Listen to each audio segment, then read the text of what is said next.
Hello friends, இன்றைக்கி வந்து நம்ம ஈஸியான பருப்பு குழம்பு தான் பார்க்க போகிறோம். அதுக்கு ஃபஸ்ட்டு அடுப்பு பற்ற வச்சுக்கிட்டு பருப்பை வந்து கழுவி போட்டுக்கோங்க. அதுக்கப்புறம் வெங்காயம் பூண்டு போட போகிறோம். வெங்காயம் பூண்டு குளிச்சு வச்சுருக்கேன், போட்டுக்கோங்க. அடுத்து சீரக மிளகு, மஞ்சள் தூள், அடுத்து கருவேப்பிலை, தக்காளி மிளகு போட்டோம்.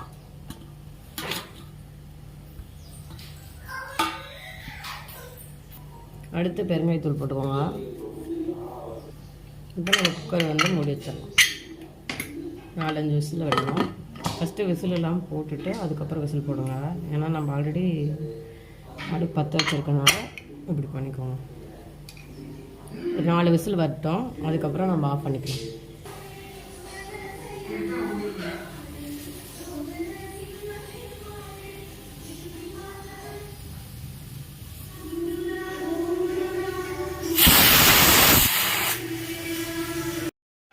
நம்ம பருப்பு குழம்பு தாளிக்கலாம். எண்ணெய் ஊற்றிக்கோங்க.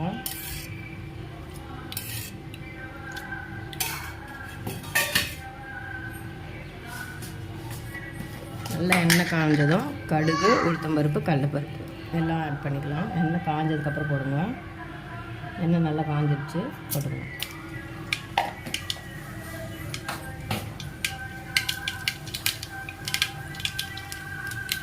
அதுக்கப்புறம் வரமிளகா, கருவேப்பிலை,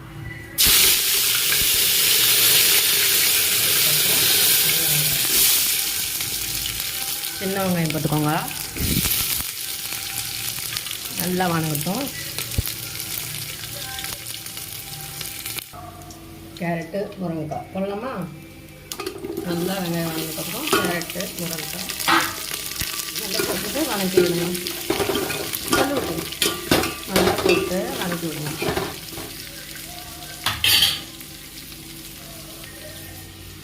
அடுத்து பீன்ஸ் போட்டுக்கோங்க.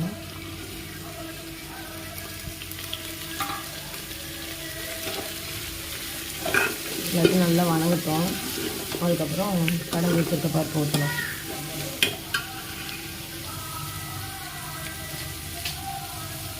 காய்க்கு லைட்டாக உப்பு போட்டுக்கலாம்.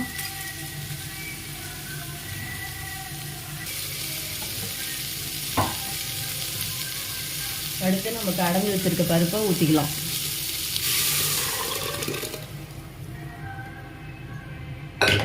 நல்லா வேகட்டும், கொதி வரட்டும்.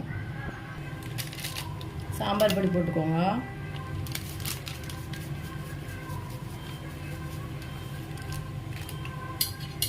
நல்லா கிண்டி விட்டுக்கோங்க.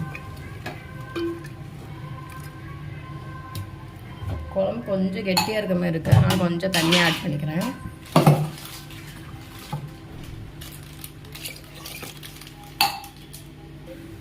எடுத்து புளி கரைச்ச தண்ணி வந்து ஊற்றிக்கலாம். நல்லா காய் வந்ததுக்கப்புறம் நல்லா ஒரு சின்ன லெமன் சைஸு புளி வந்து விரைச்சி ஊற்றிக்கோங்க. நல்லா கொதிக்கிட்டோம்.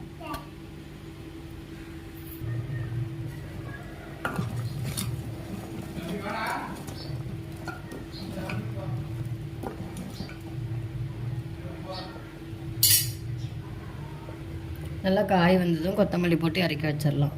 அவ்வளோதான், சாம்பார் ரெடி.